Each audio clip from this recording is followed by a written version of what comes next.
try a little help from my friends. Do you need anybody? I need somebody to love. Could it be anybody? I want somebody to love. Oh, I get by with a little help from my friends. I'm gonna try a little help from my friends. Oh, I get high with a little help from my friends. Yes, I get by with a little help from my friends. A little help from my friends.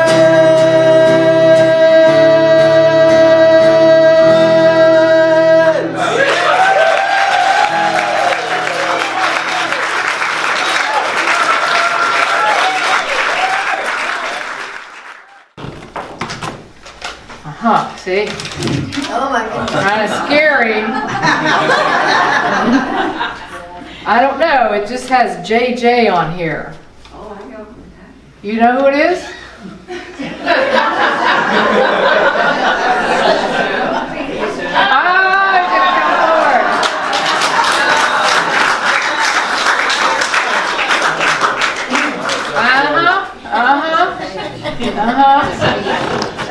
Now I have to tell you, Joe gives me stuff all the time on a piece of paper like this, and he says, I didn't put my name on it. But this one you did. Grief. Grief, well, you can call it whatever you want, but here it is. So you want to share this, please? Sure. Hold that close. Turned on? Yeah, no worries. Okay. All right. To start over, it's never too late to be happy, and never too late to set a new goal or dream a new dream. We will not learn how to live together in peace by killing each other's children. That's by Jimmy Carter. Amen. Thank you, Joe. So today we have the honor of listening to Megan Rose present the Sunday message. Please welcome the sweet Megan Rose.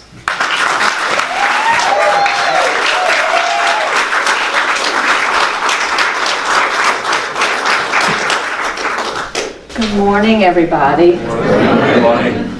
It's good to see you all this morning. I'm going to go ahead and apologize in advance. My allergies have been giving me quite the time. So if I need to cough or something, I'm not ill, not contagious, allergies. If you were here last week, you heard me talking about the pacing tiger of repetitive thoughts in my mind, interrupted ever so auspiciously by a very precisely delivered acorn to my eye. Well, this week I, in no surprise, thought about my thoughts a lot. And I can't believe I'm gonna share this story today, so my mind is spinning right now, so maybe we can all just take a collective deep breath together. And I'll go ahead and apologize to my mom in advance as well. So this week, the awareness of my behavior patterns was delivered to me not in the form of an acorn, but in the form of undergarments. You see, I was taking a brief break outside, which for me during the day doesn't typically happen, but I had these 10 minutes. I was like, it is beautiful outside. I'm going to use this to my full advantage. And I went out, I was lying in my hammock, staring up at the sky, but my mind was racing. And I was trying to mentally prepare myself for somewhere I had to go, and I was trying to figure out if I could wear what I was wearing, or did I need to change.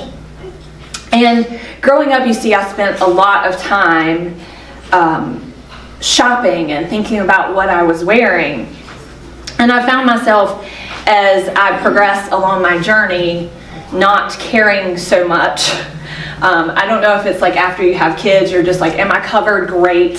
Like, you go from standing and looking at yourself in a full-length mirror, like, how does this look, to just throwing something on in the dark and hoping, just hoping, it doesn't, you know, have a giant milk stain on it, or it's semi-clean.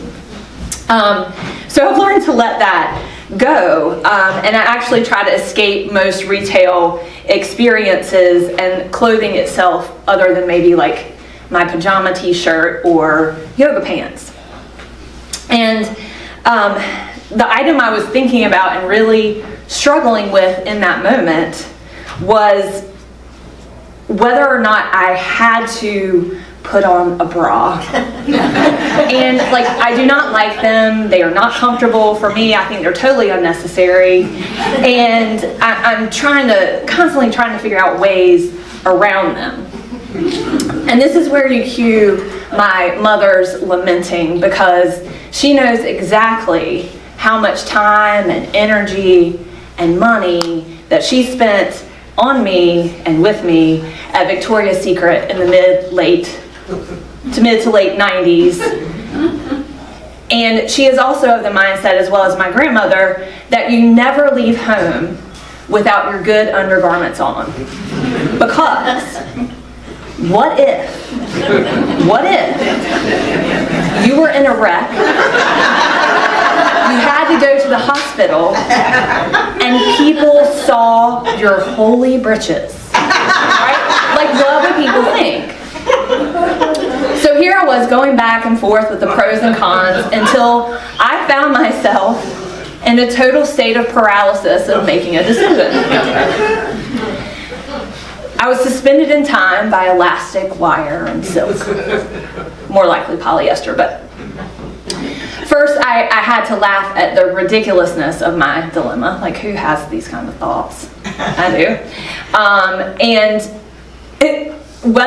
If I couldn't make this decision, how could I possibly trust myself to make any major life decision? And see how quickly, in just an instant, that can spiral into doubt about own self-worth. But I stopped myself, and I decided to dive into the behavior and the belief system behind why I often find myself like a deer in headlights in a moment of choice. Because we're all making choices all day, every day. Even when we make no choice, it's still making a choice. So I opened my vintage 1960 Samsonite train case of belief systems, right? Because once again, I am too fancy to schlep around a bucket of BS, but I'm not fancy enough to serve Prada or Louis Vuitton or things of that such. And this is what I found. And they're going to be stuck. These are what I call the what if twins. They're obviously fraternal, but from the same source. Also known as doubt and hope. And don't let Hope fool you. She is real cute and looks great on the surface. However, Hope's middle name is Attachment. And these two love to chatter. Doubt chimes in with the what if you can't, followed by Hope's but what if you can? What if you fail? What if you succeed? What if you're rejected? What if you're accepted? What if that person is mad or disappointed or angry? What if you are met with love? All of these thoughts for me in the moment generating fear, some excitement, mostly fear. And then for me it is system overload. All circuits are busy, and then freeze. Right? And the freeze response is a physiological reaction to danger that happens to us naturally. It is a state of immobility but high alertness. So our heart rates decrease, our muscle tone increases as our body prepares for fight or flight. Right? Should I stay or should I go now? Our mental state is extremely alert but we're unable to move or take action, which can create a sense of dread or numbness. And it's a survival strategy that can help someone stay safe. However, it can also cause someone to feel shame, self-blame, or regret their actions or lack of. Again, that spiral game of the ego mind to make us doubt our self-worth, to distract us from the truth of who we are. And we give those thoughts meaning, right? We create and tell the story that essentially creates that false reality, that illusion, the dream of the planet, Maya. And it happens by giving into the thoughts of our mind.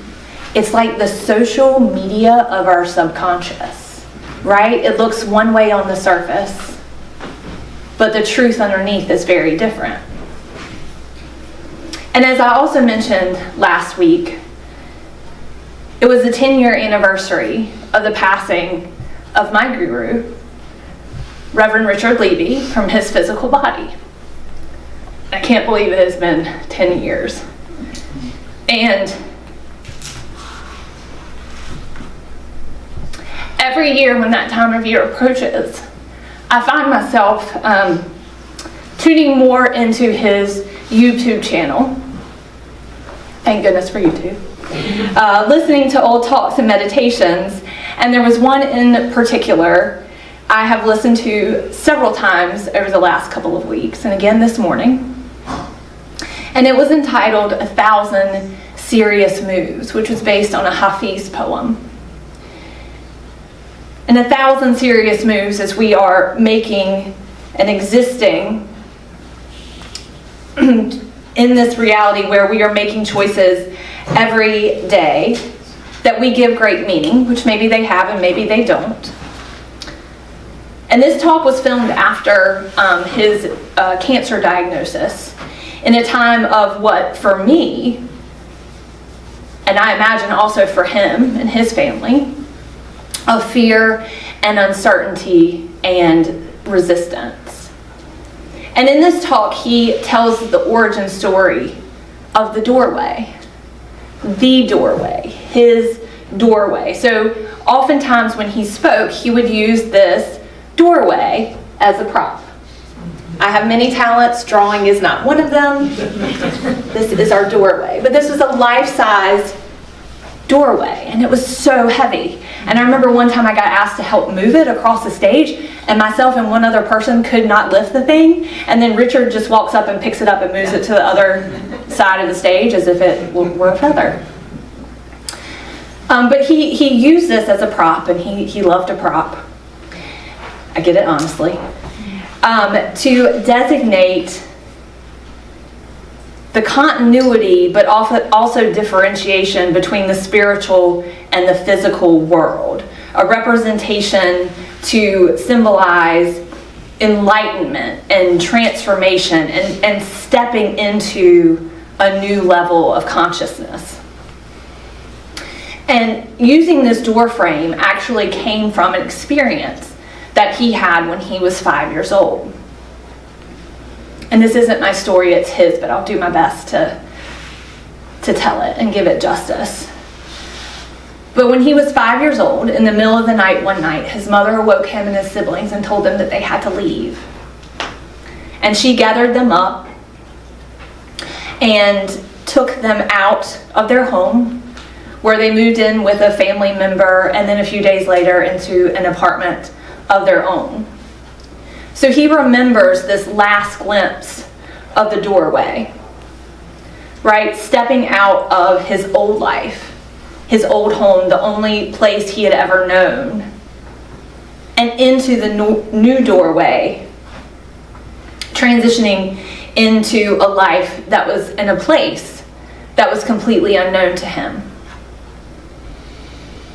And he goes on to tell the story of how, while his mother was moving items into the apartment and unpacking their boxes, that he was just sent out to play. And that she would call him when it was time for dinner.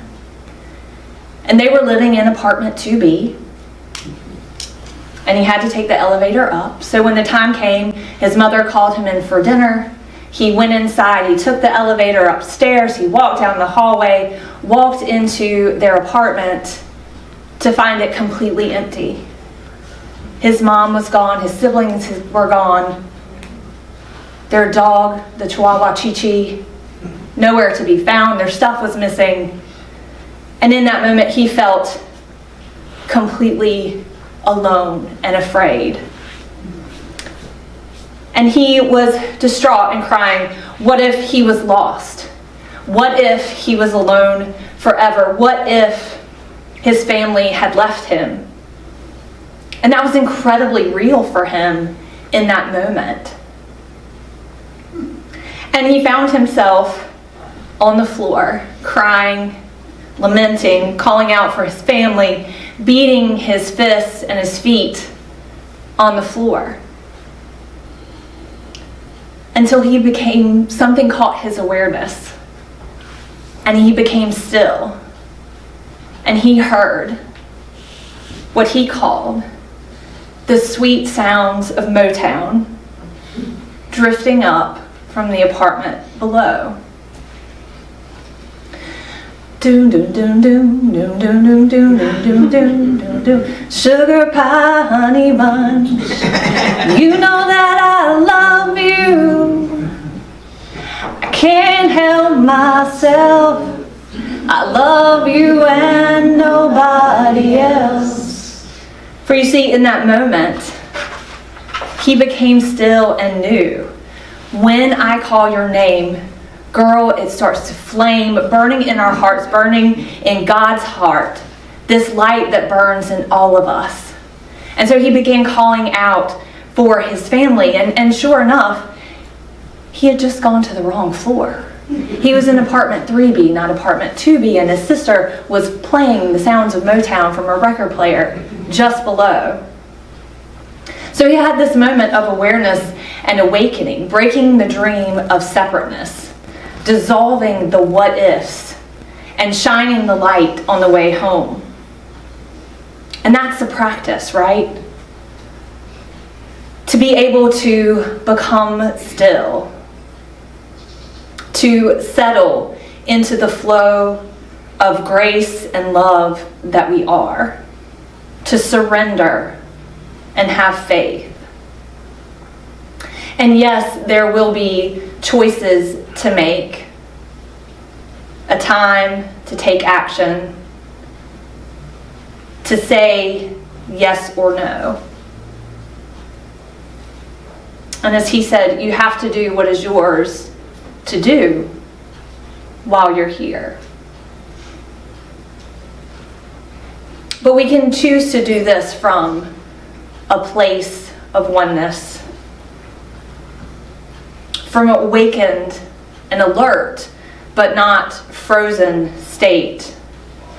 Instead, from a warm, open heart. And are we going to get that right on the first go round every time? Absolutely not. But that's why we get the gift of this life, of this experience. And it's to practice, practice, practice. Because the truth is, we are never alone. Source, God, whatever word you use for that, is always with us. It never leaves us. The truth is, no matter if we choose the second floor or the third floor, or to go right or left, or to say yes or no, or to wear a bra or not wear a bra, that we are always, in all ways, existence, consciousness, and bliss. We are the great I am. And Marianne Williamson describes this beautifully in her book, A Return to Love. Reflections on the Principles of A Course in Miracles. And she writes this in response to the principle that you will never lose your way for God, whichever word you choose to insert there, leads you. We learn to trust the power that holds galaxies together, can handle the circumstances of our relatively little lives. Surrender means, by definition, giving up attachment to results. When we surrender to God, we let go of our attachment to how things happen on the outside, and we become more concerned with what happens on the inside. God means love, and will means thought. So God's will, then, is loving thought. When we love, we are automatically placing ourselves within an attitudinal and behavioral context that leads to an unfoldment of events at the highest level of good for everyone involved. Our only job in every situation is to merely let go of our resistance to love.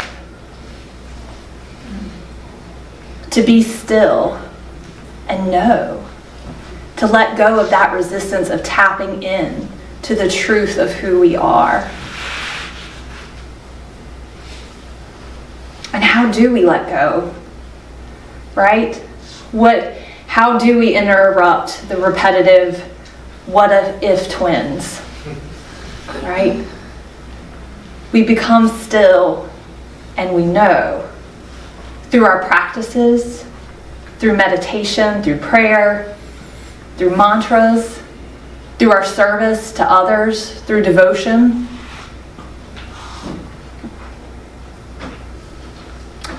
Lama Surya Das says it this way: get out of the construction business. Stop building bridges across the raging waters of samsaric existence, attempting to reach the far shore, nirvana. Better to simply relax, at ease and carefree, in total naturalness, and just go with the primordial flow, however it occurs and happens.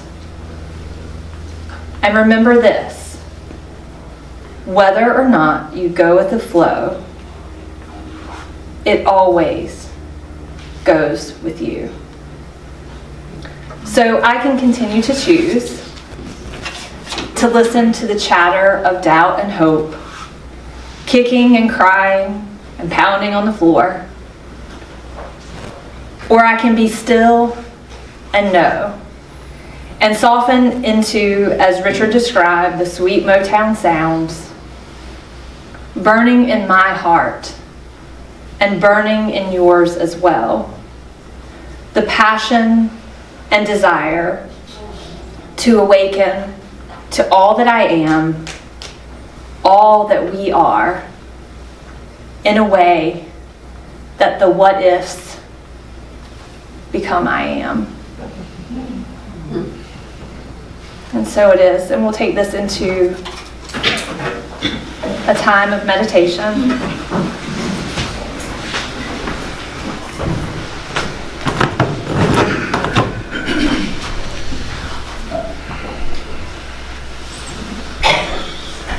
Just begin to feel your feet firmly planted on the floor. Allow your body to relax in the chair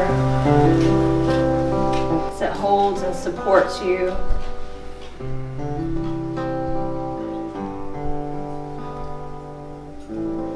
And just begin to feel that source love energy as it sweetly travels through the floor, up the calves, through the front of the shins,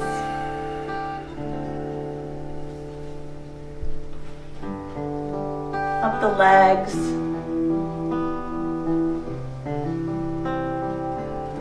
into the abdomen,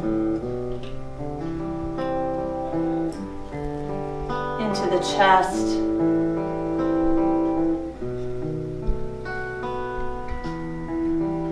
that love energy vibrating through every cell of your being as it continues to move up through the neck and the face and through the crown of your head.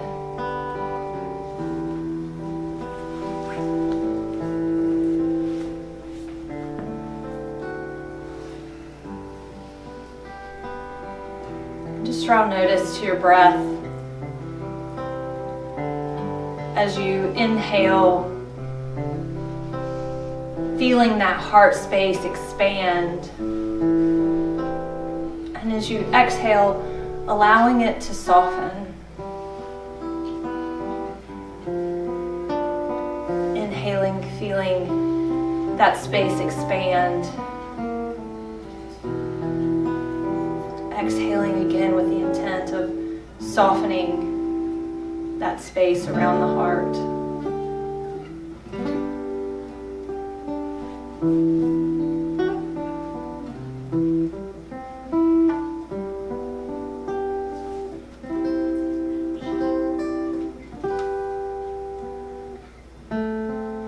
Feeling throughout the whole body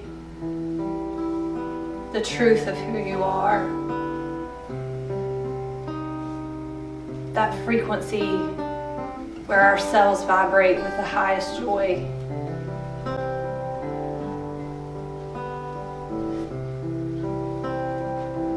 Hold on to that as we move into the silence.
May I be filled with loving kindness. May I be well.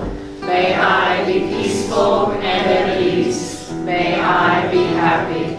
May all meetings be filled with loving kindness. May all be well. May all be